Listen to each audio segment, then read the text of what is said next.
Bonjour à tout le monde, bonjour à vous. J'espère que vous allez bien. Allez-y, connectez-vous, connectez-vous. Et cette vidéo concerne les filles qui n'ont pas encore accouché et bien sûr celles qui viennent aussi à peine d'accoucher leur première grossesse par la césarienne. Vous savez, dans une structure hospitalière, souvent on rencontre des catégories de personnes.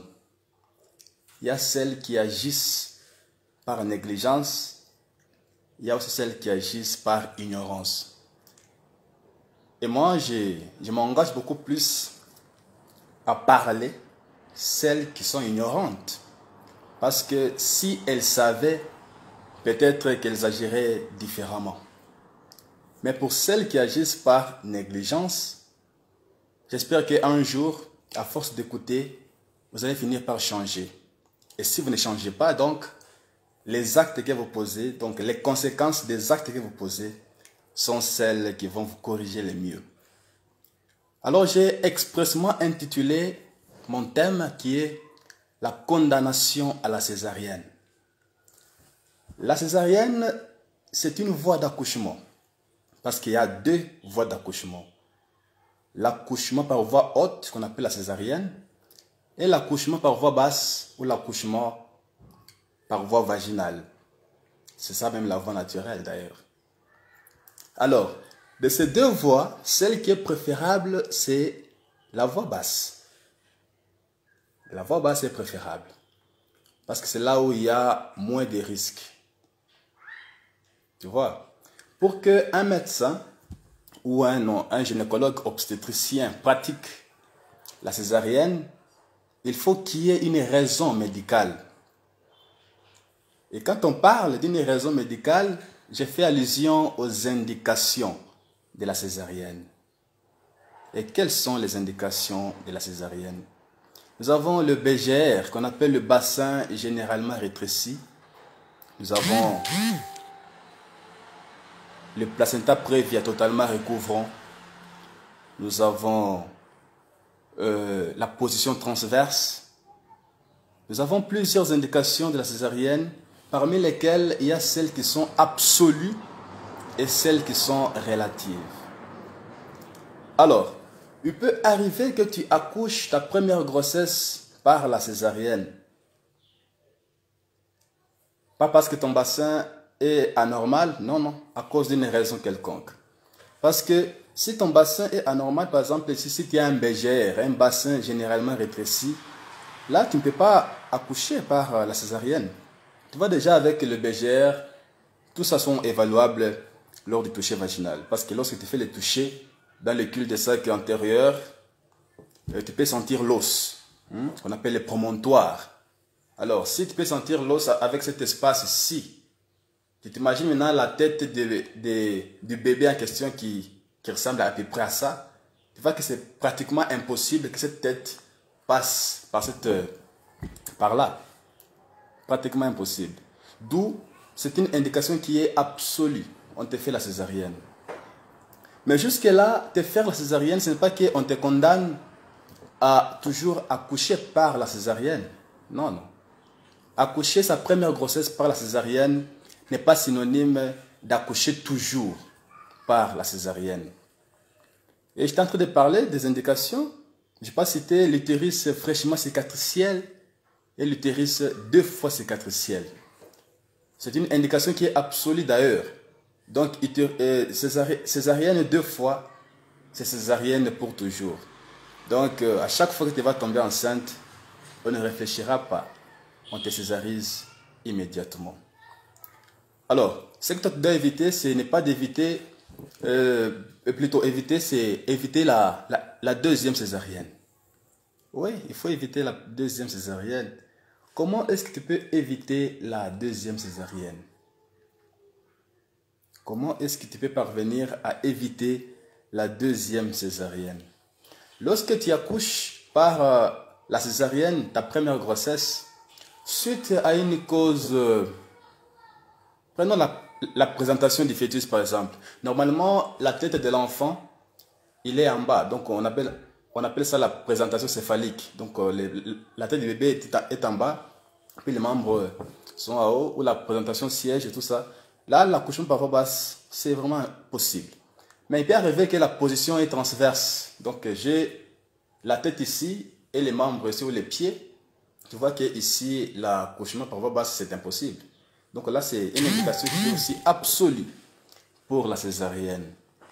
Alors, prenons ton bassin, il est normal. Il n'est ni limite, il est ni généralement rétréci, il est normal. Ton bassin est normal. Mais on parvient quand même à te césariser.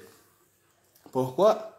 À cause d'une raison quelconque. Prenons une hypertension gravidique par exemple. Hypertension gravidique, c'est une hypertension pendant la grossesse qui se complique à une éclampsie. Et l'éclampsie, là, tu t'imagines la situation, tu vois une femme enceinte en train de convulser, tout ça, c'est trop dangereux, ça met les pronostics vitaux de la maman et du fœtus en question en danger. Et du coup, on est obligé de faire la césarienne de sauvetage. Du coup, on est obligé de faire la césarienne de sauvetage.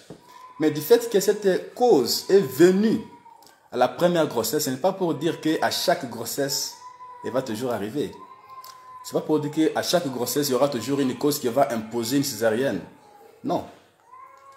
Ce que toi, tu dois éviter, c'est quoi? C'est comprendre le temps ou l'espace que tu dois faire entre la dernière césarienne et la prochaine conception. Quand je parle de la prochaine conception, c'est-à-dire, je ne parle pas de l'accouchement, je parle de tomber enceinte. Donc, ta première césarienne, ta dernière ou précédente césarienne et ta prochaine conception, cet espace-temps il faut qu'il soit au moins compris entre 12 et 18 mois. Tu vois, 12 et 18 mois, là tu seras en train de prévenir. Hein? Et s'il arrive que lorsqu'il tombe enceinte, toutes les conditions pour accoucher normalement peuvent être présentes, bien sûr tu vas accoucher par voie basse. Mais si tu ne respectes pas ce temps, si tu tombes enceinte en deçà de 12 mois, on va faire un diagnostic qu'on appelle l'utérus fraîchement cicatriciel, c'est-à-dire donc le travail d'accouchement sur un utérus fraîchement cicatriciel qui est une indication pour la césarienne. Si c'est en deçà de 12 mois, bien sûr. Pourquoi? Parce qu'on craint justement une rupture utérine. Tu vois, la rupture utérine n'est pas toujours facilement traitable. On peut faire une hystérographie, donc la suture de l'utérus, ou soit une hystérectomie. On fait une hystérectomie, donc on enlève l'ablation de l'utérus. Tu t'imagines si tu as un enfant et puis à ta deuxième grossesse, on t'enlève tout l'utérus. Est-ce que ton couple, n'est-ce pas que tu es en train de le mettre en danger là? Maintenant, pour éviter cela, si tu tombes enceinte avec au-delà de 12 mois, ou prenons 12 mois, au-delà, là quand même ça peut aller. Et si les conditions sont bonnes, lors de ton accouchement, tu peux accoucher normalement. Pour celles qui préfèrent la césarienne, je suis sûr que vous ne comprenez pas ce que ça implique. Des incisions, tout ça. En soi, c'est très facile, puisque dans 15 ou 20 minutes comme ça, déjà, le bébé sera déjà dehors.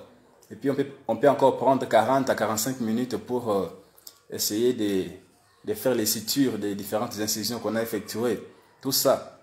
Alors, il y a un énorme risque avec la césarienne que par l'accouchement par voie basse.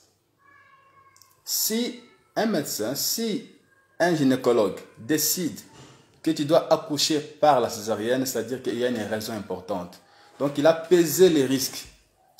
Ce n'est pas pour dire forcément que l'accouchement par voie basse est impossible. Non, il est possible.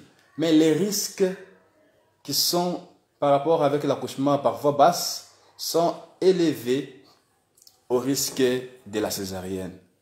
Du coup, on préfère ou on choisit la césarienne. Et ça se passe bien généralement. Quand on fait la césarienne, il y a plusieurs choses qui sont en compte. Notamment les infections sont comme les endométrites, comme la pelvipéritonite par exemple.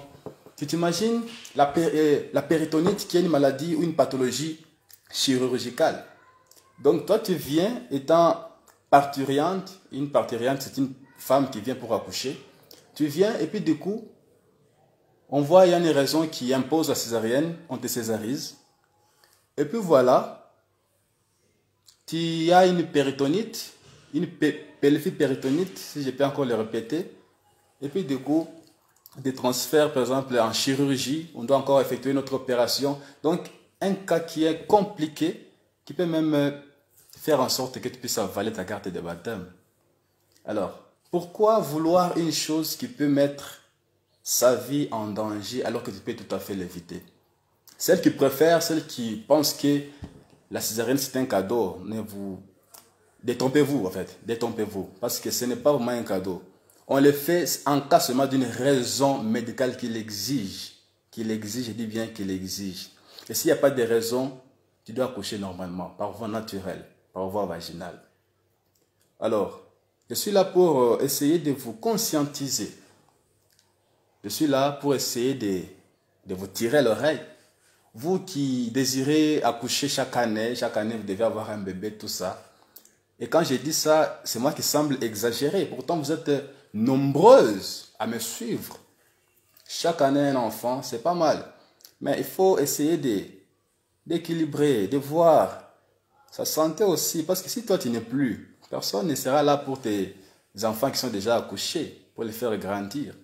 Alors, si tu fais élever les risques pour que tu ne... un risque qui peut finalement par t'éliminer définitivement, tu vois que ce n'est pas une bonne chose. Alors, la seule chose que je voulais vous dire, c'est cet espace-là, ce temps-là que vous devez absolument respecter, de grâce. En tout cas, si vous souhaitez tomber enceinte chaque année, au moins, si vous avez subi la césarienne lors de votre précédente grossesse, patientez au moins 12 mois, au moins. Moi, je souhaiterais même au-delà de 15 mois ou 15 mois au minimum. Mais à 12 mois déjà, ça peut aller. Pour éviter la deuxième césarienne. Parce que si on te fait la césarienne pour la deuxième fois, c'est-à-dire qu'on te fera césarienne pour toujours. Donc à chaque fois que tu vas te présenter, on va te faire la césarienne sans réfléchir. Sans réfléchir parce que c'est une indication qui est obligatoire, qui est absolue. Par crainte d'une rupture utérine. En tout cas, prenez ceci en considération et j'espère que ça va vous aider. Rendez-vous à la prochaine.